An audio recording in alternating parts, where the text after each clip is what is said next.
Hi, everybody. Welcome back to the Travi Wavi. I am your affable host, Travis Eason, your local artist and creative community builder, and we bring you the Travi Wavi each and every Thursday morning around 10 a.m. right here from the Neon Parrot Live Studios, located next door to Majestic Coffee in beautiful historic downtown Abilene, Texas, the storybook capital of America.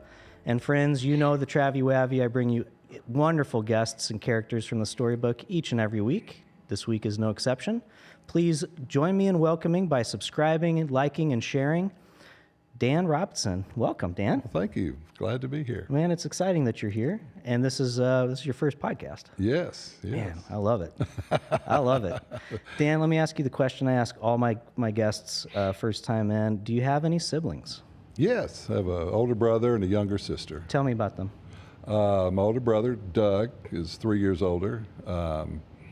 He's, the reason we're here. In Abilene? Yeah, well, in Abilene. We started, he's that kind of atypical old man who, out in West Texas. He didn't start with money, but he started a company, and they were one of the EXL Petroleum, one of the initial, I don't know if they were the pioneers or kind of were of hydraulic fracking, which opened the Permian Basin back up. So his business did extremely well. He did well. And you know the statement, crazy, doing the same thing over and over again, expecting different results. Well, he has one I like, which is stupid, doing the same thing over and over again for reasons that no longer exist. So he had already, when they started this company, they beat their goals of, they were hoping to be financially profitable within a few years, and they blew that out of the water. Good.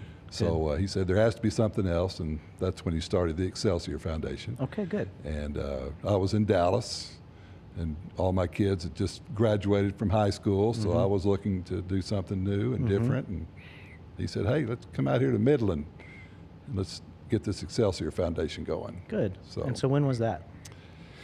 Oh, man. So we were in Midland for 10, been here about 6, so 16, 17 years ago. Good. And tell me about your little sister.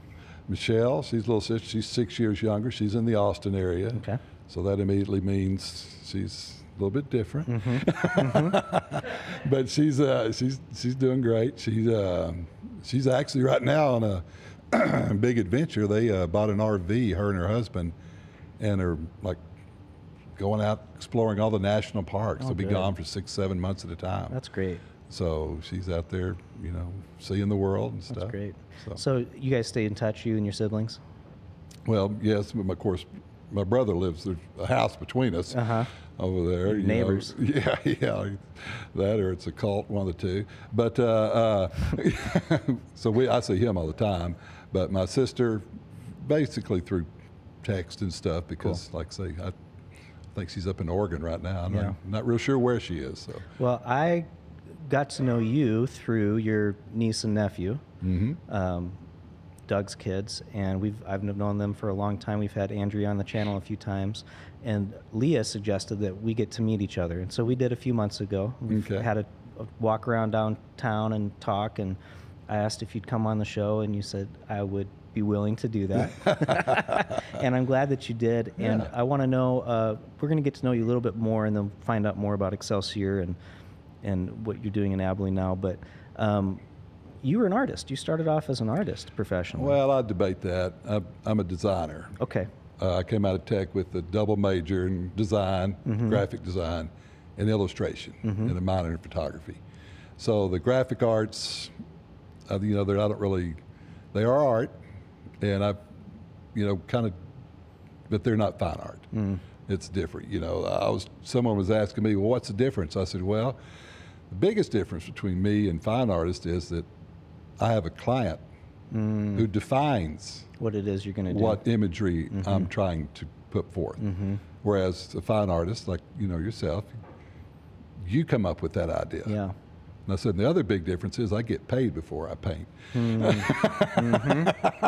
So that's what all the fine artists. I work with the Center over Contemporary Arts a lot, and they're trying to figure out how to sell their paintings and stuff. And there's like, well, how'd you sell yours? I said, they didn't get made until I was paid. Yeah. So that was a big difference. That's an interesting differentiation. I like that because I also do design work, and you're right. I mean, if it's for like a set for a show, there's a script, there's a budget, there's all these fences. I like to call them fences, right. And then we work within that to try to make something happen. But no, when it's art for art's sake, what is the fence? Yeah, well, you're trying to trying to define their vision. What they're trying to communicate. Whereas with fine art, it's your vision. Interesting. So I'm trying to move in that direction, but I don't consider myself there yet. What are you making? Are you making art? Are you creating? I'm drawing. Good.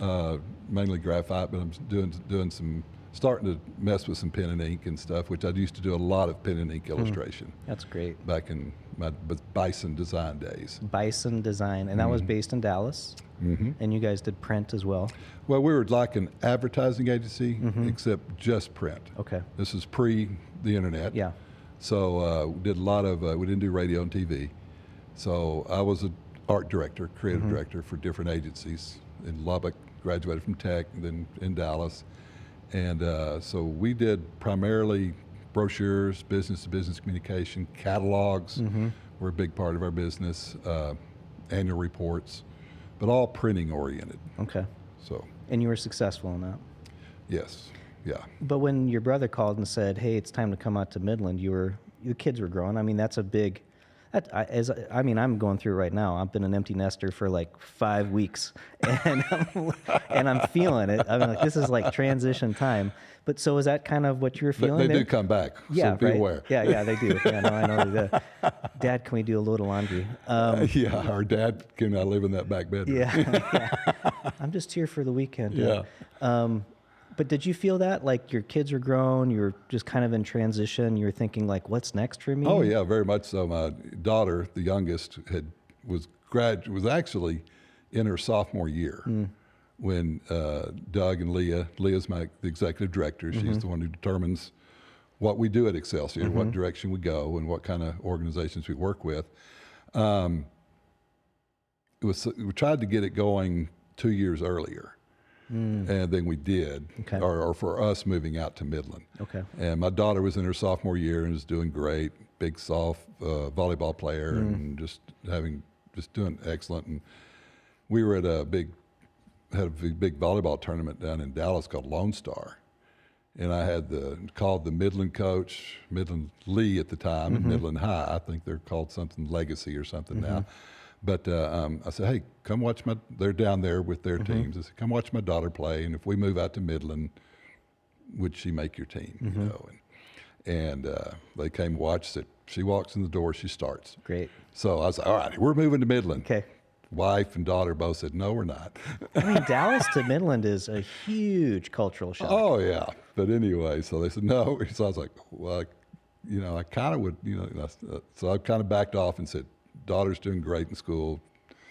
She'll probably do great in Midland, but why? I can wait. This is about me. Yeah. So we put it off till she graduated. And literally, when she graduated high school and went to play volleyball at Oklahoma City University,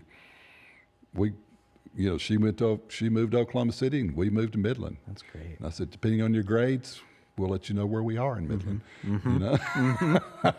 So that was the transition point. But it was moving from the profit world, where which is especially in advertising, it's pretty brutal, pretty cutthroat, to the nonprofit world, where we're actually funding these different organizations thanks to Doug's great success. It's a big shift and very, very much welcomed. So when you made that shift and you've been doing it for 16 years? That sounds about right. About right? Yeah. What are some of the surprises that you found for yourself that you didn't know, that you didn't expect when you shifted from profit to nonprofit? Surprises. Let's see. Well, I mean, coming from the profit world, especially end of it, the advertising area, is a sense of urgency. Deadlines. Yes, I've found that in the nonprofit world, a lot of and the ones that are doing really good do have that sense of urgency. The nonprofits that are being successful, but we found a lot of nonprofits that were they kind of like, well, whatever. So no, we need to be more. We need to have more of a sense of urgency, and this is I know it's not a profit business, but it's still a business. Yeah. I mean, you're trying to provide a service to a group. Money's exchanging hands, and money's paying bills and try salaries. to do it as efficiently and as productively as possible to help whoever you're trying to help. And so that was a little bit of a surprise, but it was, that's also a different mindset. I mean, those people are wanting to spend their careers helping folks, which is very admirable. So. Yeah, it is. I guess it is just a completely different mindset about everything. I've heard in the past with some of my guests and just, being around different nonprofits in town that, and I know we just finished up Abilene Gives. We were talking about this before the show. That was a 10-year run, and that is no longer. So we're going to kind of take a look at this next year and how nonprofits fund. But I've heard that in the past, I've heard different things about this. We have a lot of nonprofits in Abilene, and for the most part, from what I can tell, they all work really well together. But there's still a limited amount of ask. There's a limited pool of ask, so that if you have 100 nonprofits all asking for the same funds or from the same resource, that can become an issue. Yeah. And maybe that was part of the reason for Abilene Gives. To kind of, I don't know, help me understand this a little bit more. Well, coming out of Midland, the nonprofit scene there is very different than the nonprofit scene here. In Midland, it's very siloed, what I call. They're all very, like you're describing, protective is the kind of the word of their donor that makes base. sense. Yeah. In Abilene, when we moved here, it was very refreshing. It was the year before COVID started, so that was, moved downtown. It's like, wow, this has got this cool downtown and all these great organizations. But everyone that we've dealt with here, and we have dealt with almost everyone, they share. They work together. The downtown scene's a perfect example. The Grace, the Nickel, Lynn Barnett over here, the Paramount. They're all functioning together. So that was really refreshing to see that. Not as much cutthroat for the same. Midland's a different mentality. Yeah, it's tough. It's a tough place to live. My brother tells a story of he was walking downtown Abilene, found himself doing something he hadn't done in years. He said, "What was that?" I said, "Whistling." Just walking down the street whistling. But anyway, so it's a different mentality. And the business scene, I don't really know the business scene that well in Abilene because that's not what I'm doing. But I kind of get that feeling that it's not nearly as cutthroat as Midland. But the nonprofit scene, everyone really works well together. Good.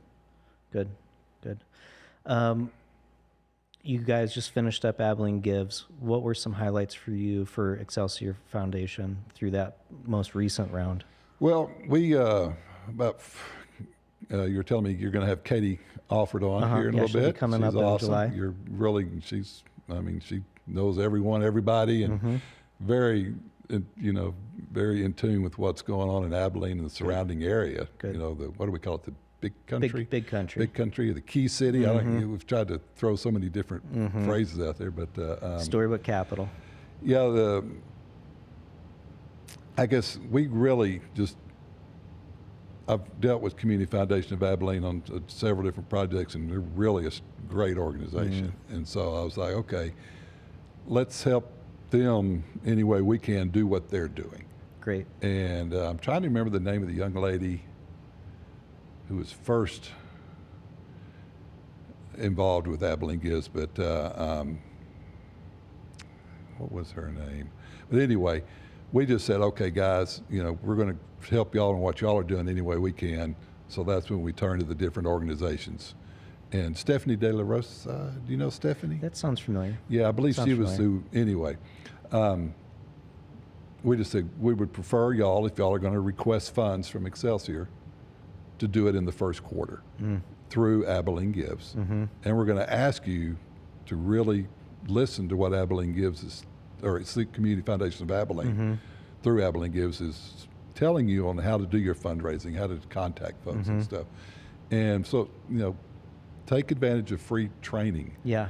Yeah. And so that, you know, pretty much everybody responded and had great results, you know. Good. Not just shifted their giving from the first quarter to, you know, so what, because that was the first thing I asked after the first Abilene Gifts. I said, did you see a increase in giving, or did your normal givers just give during that period more and drop off the rest of the year? And almost all of them, I mean, Paramount, George Levesque, who we're going to greatly miss, said, no, our Giving was total up. giving went way up. Good. And he's one of those guys in that organization who took advantage of all these new contacts they had and followed up. And that's, I think that's where, I'll let Katie speak to that, but I think that's where Katie is really going to step up with what they're doing at Community Foundation and say, hey, Abilene Gives was great for that one period, but you need to be doing this throughout the whole year. Yeah. Yeah. You know, it's not just we do it one time a year and then forget about it. It's, you know, the fundraising, the donor contact, you know, you need to do that monthly, weekly, whatever it is.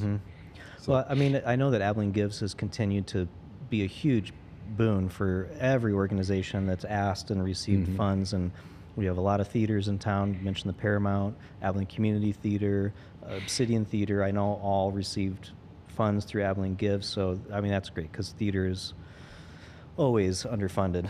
yeah. So we really appreciate that. Do you have goals with Excelsior moving forward?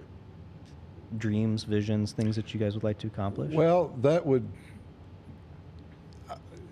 probably be more of a Leah Doty Leah asked question. Yeah, she's not coming on though. So. Well, I'll ask her and get back to you. I'm the legs. Sure. You know, Sure. Leah says, you know, go check this out, and you know, somebody sends in a grant request, and we have a new one that just came up. The what is it? The Abilene Women's in Music Museum. Yep. You know, I need to go check that. You know, they just came out of the blue, never heard of them. And hey, Leah, what do you think? Yeah, go check it out. Yep. You know, so I'm the kind of the due diligence guy. Good. Leah and Doug and that group are the ones who really determine what direction we're going, how much funding we're going to do every year, and stuff like that. And They make those Dan, decisions. go get them. Good. You know, kind of deal. But Excelsior is already funding some other programming, correct? Oh yeah. Tell me about the what's the word I'm looking for? Underserved youth program with music? Am I thinking of the right thing? Well, we do a ton of work with just CAF Festival. We just did that. Yeah. I'm trying to think music oriented. We do Maybe I'm thinking of support something else. the Philharmonic because in Midland we were pretty much focused on organizations like CASA, Big Brothers Big Sisters, anybody, you know, those organizations you can think of that are really working hands-on with kids, you know, that are really struggling through the school district. What was the anyway? But in Abilene, we've done a lot more with the arts, but they have to have some kind of connection to underserved youth or at-risk youth in like the Grace, Nickel, Center. They all have scholarship programs where kids that wouldn't normally think that place is for me. You know, the new Heritage Square, which is incredible. Yeah, you know, they'll you know, they'll cost money to go into the Heritage to Spark and all that, but then the Grace comes back and says we'll scholarship X amount of kids, bring them in and say, hey, this is your space too. So the Paramount, the Nickel, the Center, all the different art-oriented organizations we work with have to have that component to the part of their programming. To receive funding from Excelsior. Correct. Yeah. I think Abilene does an incredible job with not only our cultural and arts resources that we have. You just mentioned a bunch of them: Nickel, Grace, Heritage Square, etc. But there's also that aspect of keeping it affordable, or like you said, scholarships, sponsorships. I know that for the CAF Festival, there's plenty of free tickets available if you can't afford the relatively inexpensive $15, $18 ticket for a 4-day festival. So I'm always encouraged that Abilene is really, I think, trying to go above and beyond to not price out our community, but to make it available. And I think that's wonderful. Well, another thing too is that you also, all the different groups we work with, make it a point to reach out to those kids and say, hey, this is your space too. You know, they may have never thought about, you know, coming. It shocks me how many people do not come downtown in Abilene. They'll say, oh, there's nothing to do in Abilene. I said, have you walked around downtown? Come on down, y'all. Yeah, it's great. you'll be really surprised. Yeah, there is a lot to do in Abilene. As a matter of fact, when we first moved here, Leah and I were walking around downtown, and she really wanted our offices to be downtown. And I was like, okay, well, that's what we'll do then. And we came across a young man, Nathan Hawthorne. You know Nathan? And he was renovating some space over there by the Leaf, and we started talking to him and said, hey, we want to be downtown. We're looking for office space. And he said, well, all right, if y'all sign with me, we'll do your space first. And so that's where we are and have been. But it really surprised me when I was walking around Austin, because right next to the Grace, or next to the, what's that building right there across from the Leaf? It's called the... Oh, boys, can you help us out on that one? Is that across from the Leaf? Not Cockrell Building. Yeah, we anyway, had Eddie on not that long ago. Yeah. The garage next to it, which is where we have our parking, there was a lot... Yep, there you go. There was a live band playing. Oh, cool. You know, playing live music. Yeah. And then, you know, we're walking through the, you know, Center of Contemporary Arts, all this artwork and the Grace. And I was like, man, this reminds me, downtown Abilene then reminded me of what Austin felt like when I was in high school and college. Because we had the universities, you know, had a bunch of university kids walking around, all the art, the music and everything. And so it really had a really good vibe about it. And then COVID hit, and I was like, okay, who knows what's going to happen now, but that has not only come out of that stronger. I mean, even with all the stuff that they're doing downtown now, and the encouragement of closing down Cypress a little bit to make it more of a pedestrian avenue is only enforcing that. And our new space over here, green space, we'll see how that works out. Wonderful. Although the pond is full of algae from all the kids during CAF Festival. Just turn it into a koi pond. Just accept the fact that it's going to be an organic mess. Why not? Why not? No, I don't know what they're going to do there. We'll see. The question I was asked this morning from Jennifer was, I hope they put some filters in that pond. And I don't know. I didn't really pay attention. You know, it's a big stretch. I mean, we office out there, so we've been watching it, you know, come together. And I'm like, there's going to be kids all in this, you know, and so I hope they're ready for that. Yeah. And so they'll learn. We'll figure it out. Right? Maybe. We'll figure it out. Yeah, we'll see. Yeah. I mean, Abilene is a town of sculptures, murals. I was just talking to David Renaud. Do you know him? I'm familiar with him, yeah. He did the mural, and he's done some murals around town and stuff. But he was just saying, I've got some mural ideas. And Stephanie Prosser, Tim's wife. Stephanie Prosser, you know, she does great muralist and stuff. And so Abilene is unique in that it has all these murals and statues. And there's, you know, with the sculpture garden and the garden over here, the storybook, you know, there's fountains and there's, you know, so they'll get it figured out. They will. And what a great time to be in Abilene, to watch all this cultural growth and just the leaps and bounds downtown has made over the last 10 or 15 years with small business and more art and culture. It is exciting. What do you think Abilene needs next? What does Abilene need next? I think it's on a good path. I mean, from the nonprofit world, this whole course, the data center is creating some challenges. What are you seeing as far as challenges with that? Well, we saw this in Midland. I mean, you know, when you have a influx of 20 to 50-year-old men coming here, you know, what do we got? 5,000? 7? How many have we? I think 9 was the last number I heard. Yeah, I mean, when they 9,000 come to town, workers. you know, it's going to generate a lot of income, and but it's going to generate a lot of problems. The oil patch has kind of figured it out, and they had man camps. And you'd go to those man camps out there in the Permian Basin, and they were, you know, they were pretty nice. I mean, they had, you know, good housing. They had places for people to eat dinner, different entertainment, you know, game rooms, pool, you know. And more than anything else, they had a security in those man camps. These, all these trailer RV parks, it's going to be the Wild West. Yeah, I think it already is the Wild West. My girlfriend and I have been doing a little sister city tour, like Brownwood and San Angelo, just, you know, making the rounds. And when we were in Brownwood recently, their downtown is huge and vacant, right? I mean, but it's big. There's a lot of... Did you go to Underwood?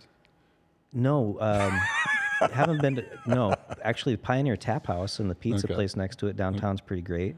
The Intermission Bookstore is great. And then Turtles, the restaurant Turtles.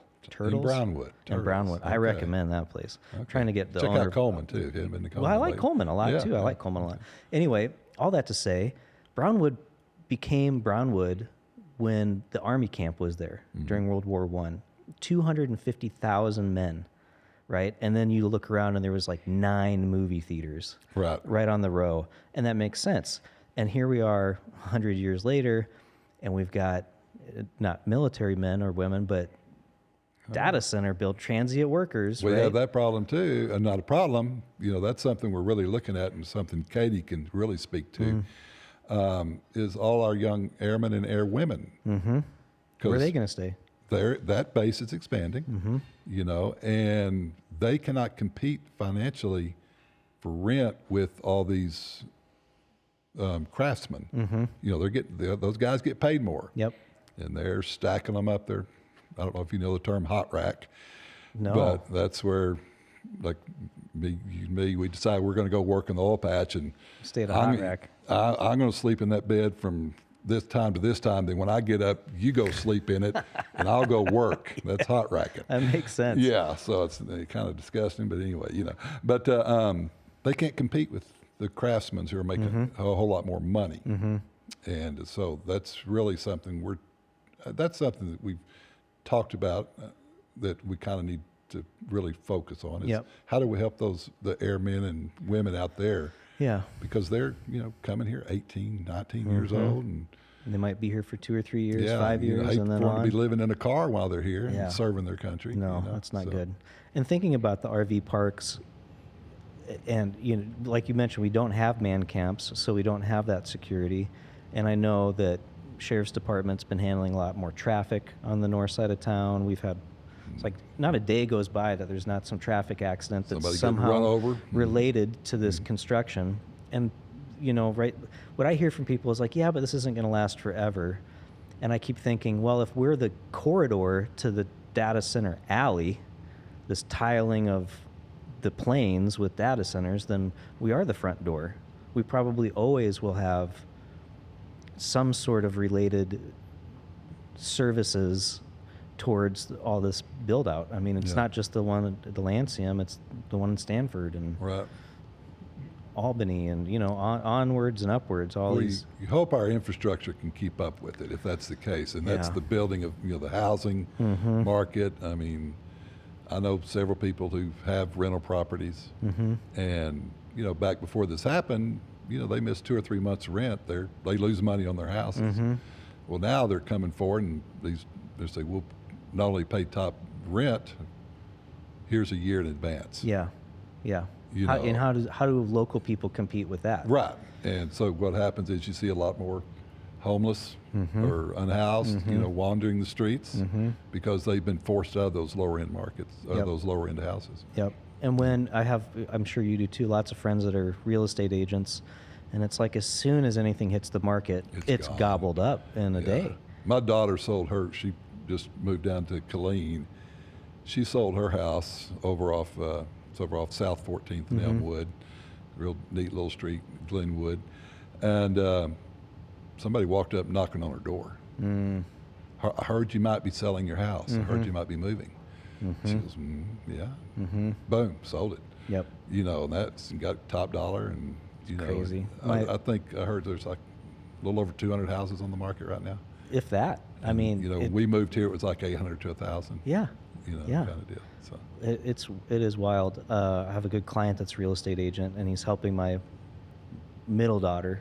They got approved, for a loan, and they're looking because their rent went from $2,700 a month to $3,700 a month on one income because she's staying home with the babies. Well, it's not sustainable in our little market here in Abilene. The wages are not increasing to match the rents. That's the issue that I see overall, besides lack of housing, is that our wages aren't climbing to climb with it. to meet. And so if we do have if this is a bubble, that could be dangerous for property owners in the future. Yeah. They've really got to cut back. And I know one thing there that's been discussed is I know a lot of houses are being built, but there's a question about the quality. Oh yeah. Are they throwing them up, and then Absolutely. 5-10 years from now we're going to be tearing them down? Absolutely. But I would say that that's been my experience in Abilene for 25 years. One of our first rental homes was out by Live Oak Golf Course in that little neighborhood where all the streets Is that Diamondback now? Yeah, well, Diamondback now it's Live Oak, but it was Diamondback. Oh, okay. Okay. But all the little streets have college names. We lived okay. on Duke, and it was literally like a manufactured home that wasn't. I mean, it was built on site, but it was so cheap, probably built in the late 70s or early 80s, and that whole neighborhood's like that. Yeah. And then I live on the north side, so I drive down Pine to come downtown, and there's that little group of homes closer to the Texas Tech campus, just up here on Pine. Mm-hmm. And they don't look those look like they're being thrown up real quick with some ply products, and so I worry about that too, because they'll probably sell for $310,000, and I don't know. So that makes me nervous that Abilene that our boom and bust cycles that we've experienced here over time, that we're just repeating another one. We're just in another one. That's curious to hear about because, I grew up in Big Spring. Spent a lot of time in Abilene. And the more we discover, the deeper our roots go into Abilene. But, the oil patch, I don't know how really heavy the oil patch was in Abilene. I know there's some, but nothing like West Texas. I think we were more like the outside edge, like we've got tools and we can do your geology, and so we're kind of more like servicing it, but you're driving to it basically, to the Permian. And my grandfather, he at one point in time he lived in a chicken coop. No kidding. Yeah, he was a tool pusher, and guy who services 3 or 4 oil wells at a time. He's kind of the manager of different drilling. He was Jack Robison, and like I say, my dad was in the oil patch. He was in the downstream refinery with FINA, and he's safety manager. And then, of course, my brother was exploration. They all still look at me like, what happened? Couldn't you have played piano at a cat house or something, done something respectable besides advertising? But so anyway, so we've had this long history in the oil patch, and, they know how to they've been through it so many times in West Texas, that Abilene, we'll see if it can learn from their mistakes and their successes and, take advantage of them. Yeah, we'll see what happens. I would wonder if there is any kind of dialogue going on between the city management of Abilene and Midland saying, hey, we're having this problem. I wonder that a lot about, specifically Abilene and our city management, because I see other communities locally and out of state that I just look at and I'm like, Tulsa, Oklahoma, I think it's a great community. Sioux Falls, South Dakota. And then, like I said, like going down to San Angelo, Brownwood, Coleman, the area, what are we doing in Abilene to look at successes in other communities that are similar to us? Are we doing that at all, or are we siloed in our own good ideas and we've got to do it our way? And I just Of course, wonder. you probably know that. I'm not you're an old time Abilenian. Well, 25 years. I mean, that's a hot second. Yeah. But yeah, what are we doing to look at other communities that have faced some of the problems that we're facing right now, or are we even doing that at all? Are we just waiting to deal with it when it comes down the pike? You ever had Anthony Williams on? I've not had Anthony Williams on yet. I'll reach out to him. Yeah, tell him you want to play some 42. Okay. You might get his attention. he's like a state-ranked 42 player. Oh, good. I didn't know that. Yeah, that's good. I saw that Blaze Reagan just had Emily Crawford, our city manager, on his podcast. I haven't watched that yet. I've had my targets on her to bring her on since she's new and came from Brownwood. And Brownwood went from a strict A tax board to a B board. And I think Brownwood is starting to see the benefits of that. And I wonder, in Abilene, with some of our DCOA, Community Foundation of Abilene, if our nonprofit structure and the way that we fund things in town isn't because we're a strict tax A board, and so that a lot of those revenues from hotel taxes, et cetera, are going to, that money's used to attract tier 1 restaurants or a data center or a cheese factory, or it is being dumped into the airport, and I think that's good. But I'm just wondering if the quality of life issues that we see in town might be addressed better if we had resources for that from a tax revenue base. So I don't know. I'd be curious to talk to Emily Crawford about what was it like in Brownwood going from a strict A board to a B board, and do you see anything like that in Abilene's future? Yeah. Is that worthwhile? I'd really like to hear some kind of interaction between our people here in Abilene and Permian Basin, Midland, Odessa. Because we went to a church out there, Stonegate, and a bunch of guys rode motorcycles, Stonegaters.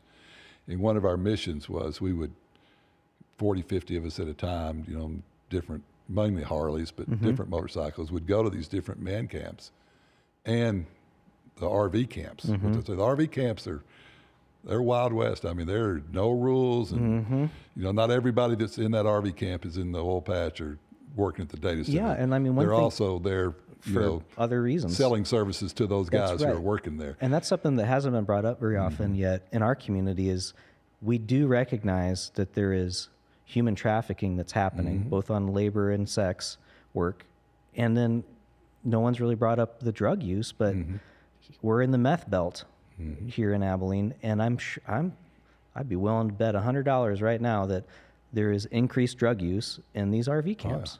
There's no doubt. But then we'd go out and just drive out to these different camps, RV parks and stuff, and have somebody meet us there, part of our group that had a trailer with, of course, Midland's notorious for their barbecue trailers. Those things are incredible. And you would, sit there and cook burgers and stuff and just talk and say, hey guys, and you'd be surprised. There are options, with your spare time. If you don't want to, hang out down there doing whatever's going on down there at Trailer C, why don't you come over here and work with some kids doing this or do, whatever, or be involved with building a home or something. And a lot of them didn't even know that option existed.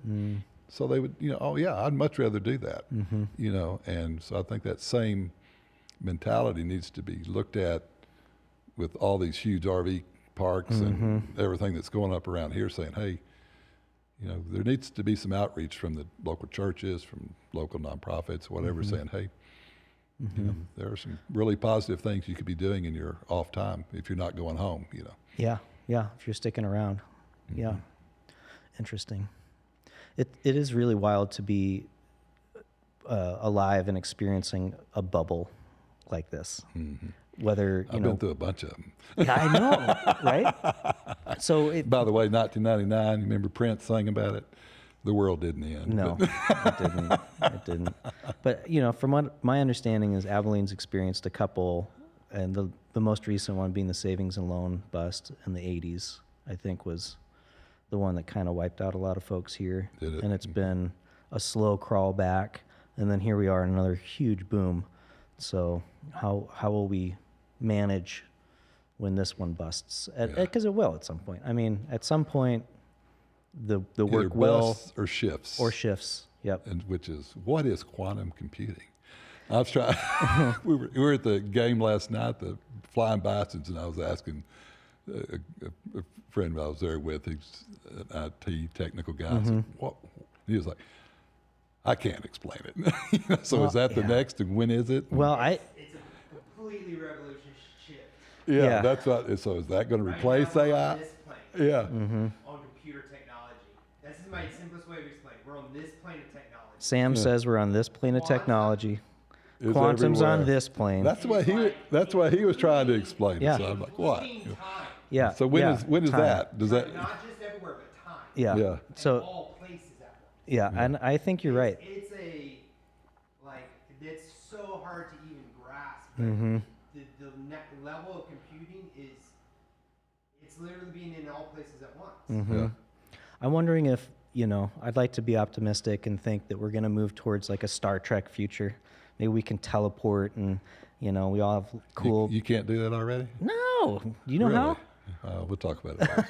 You got the secret? Man. How do you think we got to Abilene? Oh, I love it, Dan. I love it, man.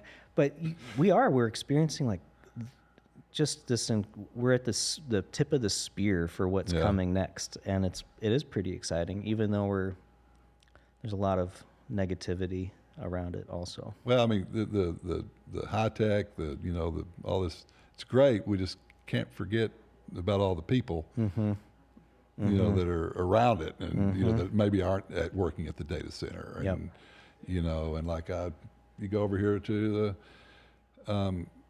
the restaurants and stuff around town, downtown. Are we going to get to a point where people can't afford to live in Abilene? I know there are people already starting to commute from surrounding towns, but they're starting to get. It's and it feels like almost every week I'm hearing about, whether it's from a guest or somebody else sharing, oh, did you know about so and so? They're moving. Why are they moving? Their rents increased and their wages didn't come up to match, so they're leaving. Can't afford to live here. And that's weird. I mean, Abilene's never experienced that in my 25 years here. Well, we've been here let's say about 6-7 years now. 1999. When was COVID? 20? When did COVID hit? 2020. Okay, so we moved in the 2019, and we were shocked. I mean, when we moved from North Dallas, which is pretty high end, pretty expensive property, to Midland, no change. We're like, oh wow, this is maybe even a little higher, because Midland's kind of a crazy place, and we could have gone to Odessa, but anyway, we were in Midland, and when we came to Abilene in 1990, I was like, wow, property values here are cheap. Yep. So there's that question: is Abilene finally just catching up to the rest of Texas, or is Dallas? And which when I left Dallas, I told all my friends I'm moving back to Texas. And they're like, what? I said, this is some kind of Yankee hybrid. California, Dallas is Dallas all is over Dallas. So I live in Fort Worth, but I couldn't go back to Dallas. But I mean, is Abilene catching up? Or is it? I don't know. Well, early in the conversation, you mentioned Austin, and I mean, I'm a transplant to Abilene, and I've always been accused of being from Austin. You raised in Austin? No, raised in South Dakota. Oh, okay. But I've been accused of that, And I mean, I don't know if I really like Austin a whole lot. It's different. It's Austin's different. It's got some really good public golf. But Abilene has become a music city, a designated music city. We've already talked about all the arts and culture that are just prolific here. Yeah, check out Art Walk that's coming up. Yeah, that's coming on July 2nd, Thursday. Yeah, it's and I know music and art all over coupled together. We're having Jess Godlet here on this stage. Okay. Jess Goodlet will be here on the Neon Parrot live stage. But businesses all over downtown will have. But you'll have an artist working with him as someone will as be doing well. something as well. Yeah, So, so it's free, really cool. all over downtown. You can walk around and find live music and live art. Like 20-something venues so far. It's going to be cool. Yeah. It's going to be really cool. Yeah, but anyway, go ahead. You were Anyway, saying. so but that that just ties into this idea that Abilene really has a culture, and it's a growing arts and community culture, and maybe in another 5-15 years we might be compared to Austin legitimately. I don't think we're there yet. We're still a little too conservative, but we could see that happen. We really Yeah. could. I mean, the art scene, we trace it back. You were talking about, like I say, we grew up, my brother and I and our sister grew up in Big Spring, basically, but we used to come to Abilene a lot, and we used to come visit our Aunt Ginger Womack. And Ginger was one of those original artists around town here who helped establish the center and stuff. And she established, she was one of the groups, the ladies that started Dirty Drawers. Oh, yeah, Dirty Drawers, yeah. Dirty Drawers, yeah. Still going, Yep. and stuff. So there's always been an art scene here. And I'm on the board of the center. And so I'm really, really trying to focus on, are we servicing, remembering what the center's here for, which is servicing the fine art community. And so I see a lot of really good art being produced. And the question is, which is, we just started the Excelsior Artist Member Gallery Okay. at the center, which is purely for artist members to sell their artwork. Great. So we have a lot of really successful artists around town. We have Brad Knows, H.C. Zachary, and Jack Harkins, all these different, Anthony Brown. I mean, all these guys and gals are doing well. But we have a lot of young artists who need to sell their artwork. And a lot of So they can- middle-aged artists that need to sell their artwork. So they can continue making art. Yep. Steve Neves, I mean, Yep. he does great, but so that's where I'm really interested to see that if the support for the arts is going to, people need to buy art, buy art locally and Yep. stuff, and And not at help Target or support these. Kirkland's. Yeah, You need to buy art from local artists. yeah, Hobby Lobby, yeah, it's Yeah, my place, Hobby Lobby, my yeah, go-to. yeah. No. Yep. But so that's there is a lot of art being produced, and it just needs to be recognized and supported. So. Do you know that you mentioned that your niece Leah will kind of make some of the decisions, and you'll not and you'll kinda, and she you'll say, does. yeah, how high? No kinda about it. Yeah. But do you have some ideas about what Excelsior could do? I mean, you just mentioned that there's a gallery now at the center with Excelsior's presence on it, but are there other things that we could do to promote local artists and helping to increase their wages? Well, that's interesting. I mean, that really, the things that we're doing at Excelsior, we're really supporting organizations that are focused on that. So the Center for Contemporary Arts, I mean, they're really a great organization who's really supporting local art. So really I know Hardin Simmons and ACU and McMurray all have really good art programs, but it kind of gets back to, once again, can those artists afford to be artists? Yeah. Or do they need to have to move to, wouldn't be Dallas, Right. Somewhere. Fort Worth, Austin, somewhere else. I mean, Dallas, maybe they support the arts better, but when I was living there, it was not a community that really supported it feels fine like arts. Fort Worth does a little bit better job They did than Dallas. do. Years ago, I had a friend of mine, Latimer Ramsey, was a prophetic painting mentor of mine for a season, and she, I loved her honesty. She said, "Trav, the only way you're going to be a working artist in Abilene is if you're married to a doctor or a rancher." And It's kind of how you have "Dang." successful cattlemen. But They drill oil wells. That's right. Yeah. Yeah. So, but I think there's a lot of truth in that it is difficult to break in to the scene, whether it's here or anywhere. It's just difficult to break in. It's difficult to show work and to be recognized for it, and then to sustain it. Yeah. Like I see a lot of one and dones or seasonal, every so often, but I don't know if that's just funding or if that's Well, I what it came is. out of tech with a double major, design and illustration. I was the first illustration major to go through the Tech Fine Arts program, and it was a new program of theirs. And the first thing that my professors told me was, you got to move to New York if you're going to be successful. And I was like, New York, huh? I said, yeah. I said, well, Dallas is almost like that. So we'll go to Dallas. We can do that. Yeah. And we were successful, but it was, but it was tough. I mean, it was not an easy road. And I can imagine, I had several friends who were illustrators, made their living doing illustrations for magazines and stuff like that, for editorials type illustrations, who would also do fine art on the side. So I saw that where they were, okay, I want to do this fine art over here, but it's not going to pay my bills and raise my kids and put them through college and stuff like that if I choose to do that. Yep. So I'm going to have to do something else to augment it. So I think that's kind of always been the way fine art has been. It's just underappreciated and undervalued. Yeah, I mean, cut off an ear and you get somebody's attention before Yeah. they buy your artwork or something. Man, I don't know.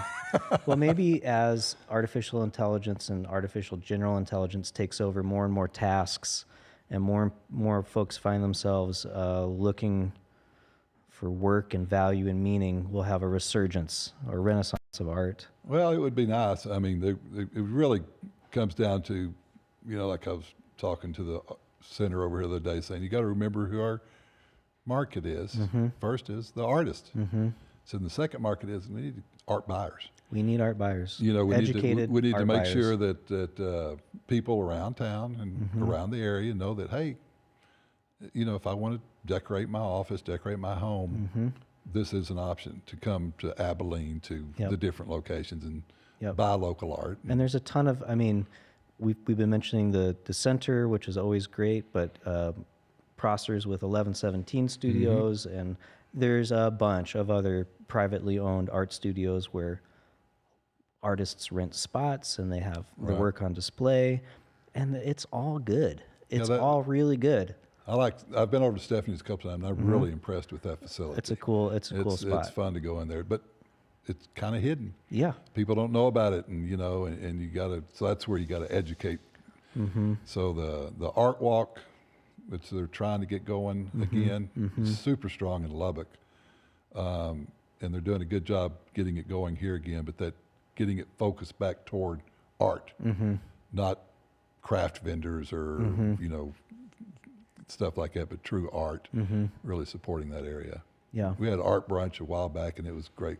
Did you go to that? Yeah, I think you invited me. I sat with you and your brother. Okay, It was I was great. going to say, I thought you were there. Yeah. And that was a great success, and everybody really enjoyed it. So you just got to keep doing things like that. Yep, and maybe just letting people know that it's here, it's available, refresh and remind people that it's here and it's available.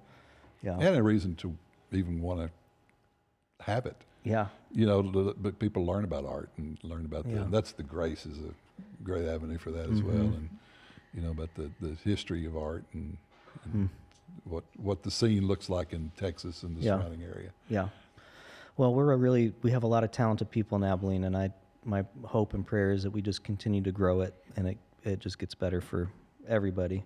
High tides rise all boats. Yeah. So Dan, something I've been doing on the podcast is having my previous guest, who in this case was Tim Smith, was on last week, leave a question for today's guest. Tim Smith, who developed soda. Yep, Tim Smith was I'm still a new kid, so I'm Yeah, all no, it's these cool. names. Okay. Anyway, so Tim left you a question, Uh-oh. and it's an easy one. He says, "What's your favorite holiday of the year, and why?" Favorite holiday of the year? Oh, that's an easy one. Christmas. Why? Well, my wife does a great job of decorating. Okay. I mean, we have a snowman room, and and it's just, I keep trying to convince her that, and I finally got her to do it this last couple of years. We put the tree up before Thanksgiving, Okay. and she decorates it Thanksgiving-wise with, Thanksgiving theme. And then switches it to Christmas. Switches it off, and then to Christmas. a And lot I'm of trying work. to get her, 4th of July. Just leave it up. We could just leave it up. Yeah. So it's just with all the grandkids and just their excitement and just loving to look at the tree and one finger now, don't grab that orange, but it just that sense of family coming together and spending time together, and then the way the house is transformed. It's just it's a good one. It's hard to beat that one. I do like Christmas. Well, sir, do you have any questions for me? Do you have a question for me? Yeah, I do. I know you're a set designer. Amongst other things. Amongst other things. Tattoo artist. I need to talk to you about some ink I need to get done. But do you always deal in large format with your fine art? Do you, I know Stephanie, murals. I know sometimes it's art she does, but sometimes it's more commercial. What is your size? I generally go big or go home. I really do. It is harder for me to focus in on something small, and maybe it's just my own thing, but it's like it doesn't feel like it has as much value, or it's not as important. Like I mentioned, I just started a new piece for the my application at the center. There you go. Coming up, and it's like 3 foot by 7 feet. So I mean, it's not a small canvas, and I'm looking at my materials, and I'm like, I could maybe do a little bit of a smaller one, but I think I'm gonna stick with the big. It's just I don't know. It feels like I can pour myself into it a little bit better. So how do you deal with when you go large? Are you always going on canvas, or do you get other? No, I mean I'm a sculptor. Materials. I'm a sculptor, and I most of the things that I make out of metal or wood or whatever other materials, styrofoam, are larger pieces. You're selling yourself short a little bit. What? You do all sizes. It depends on what your current project is. Depends. If someone asks me for something, because you do tattoos, and that's small fine art. Yeah, thanks, Sam. If you're You've done small castings. If I'm commissioned, we'll do it. If I'm Sculptures, choosing, you've done smaller sculptures, smaller castings. That's true. Sam's over here just advertising holding your for feet me. to the fire. Yeah. You're only thinking of your bigger ones because those are your bigger accomplishments that have earned you bigger commissions. But you've done a lot of smaller things too, that if we had a marketplace for that, you would sell more of that work. Yeah, You're just not true. thinking of that because you haven't experienced as much success in your smaller works. Well, that's my second Other than your question is, tattoos, which is different in a way. provided you a living. When you go large, that kind of limits where it can not only be seen, but where it can be housed as far as a permanent piece for somebody. No, So that's how do you absolutely balance true. that? Well, I have no more wall space in my own home. Like zero. Even outside, I've got big pieces outside. And so, that's limiting because now it's like, well, if it doesn't go hang somewhere else, where's it going to go? It's going to get stored, and that is problematic. I inherited a bunch of art from my stepfather's uncle, who was an artist in New York back in the 50s and 60s, a beatnik artist, alcoholic, but he left hundreds and hundreds of pieces in a storage facility. It'll come to me in a second. It'll come to me. Anyway, Kansas City. He had all of his stuff there at his sister's house in Kansas City. And my stepdad went down years ago and took a bunch of things that they wanted. A lot of it was damaged from water, etc. But that got me thinking back then, like, if you build it, if you have a huge collection of your own personal work and now you have to hang on to that, that's its own headache. That's its own problem. Anyway, so I've inherited some of those pieces, and I really like a lot of them, and some of them I've painted over. He's passed on. He doesn't care. It's my art now, so I painted over some of that. But even that, like, I have pieces in storage because I don't have any wall space for it, or it's just like leaning up on a piece of furniture, because that's the only spot in the house for it. Yeah, that's one of the things when I think about large art. And it's a little bit one thing, and I've been pointing my grandkids at it, is I love to watch the trains go by and see the different things that have been painted on them, and I think of it's traveling art. It's traveling art. And it just goes across the country, and where does it stop to get done? I'd like to find out more about that. Especially being downtown, we watch the train go by. Of course, that's the only reason Abilene's here. It's because the train came through. And so it's interesting. It's like when you do large art, it has to have a space for it. Is it is it always temporary? Yep. Is it going to be housed outside? Is it going to be Well, maybe, deal with the elements? my theater background tells me, well, you're designing for the window, the proscenium, so you know how much space you have left to right, height and depth, and then, but again, you're working with a script, a budget, a director, all these other things that are going to play into that. Yeah, it's a good question. It's something good to think about. And do I need to paint smaller things? Well, but then like you're saying, you've done smaller things when they're commissioned. Sure. Yeah. So then you get into that whole aspect of what we discussed earlier. Is that art? You're trying. Well, is it and that's I think it is. But anyway. Sure. Yeah. Well, I mean, someone's asking you for it. You're the artist, right? So. Well, but some people disagree with me. It's like, okay, they're telling you what they want, and so you're trying to get their vision, and they tell you, I've got an 8x10 space that needs to go into, or whatever it is. So they're defining, the the parameters of your art. So does that not make it fine art anymore, or are you just a craftsman, who's a really good painter or whatever it is? I think it, I think it needs to be acknowledged. It does need to be acknowledged, Yeah. and maybe it's just magic. Like, you're capable of doing it. Someone commissions you to make some magic, so you do it. Is it any less magic? Yeah, I believe the Mona Lisa was commissioned. Yeah, I don't know. I mean, a lot of what Michelangelo did was commissioned. So, it's not terrible. I guess if people are asking you to do it, Right. Then Right. I don't know. There's some legitimacy there too. But as far as process, I would get in the weeds with you about that and say, no, this doesn't have. I don't know. And I don't even know when a piece is done half the time, Dan. It's like I try to get it to where I can let it go. Well, see, that's what the process. I get more, and this is, my wife gets kind of frustrated with me on this because I'll apply it to all different aspects of our life. I used to do a lot of pointillism, stipple, and it'd take forever. And I'd have all these different drawings going, and I'd work on one and put it away and get another one working.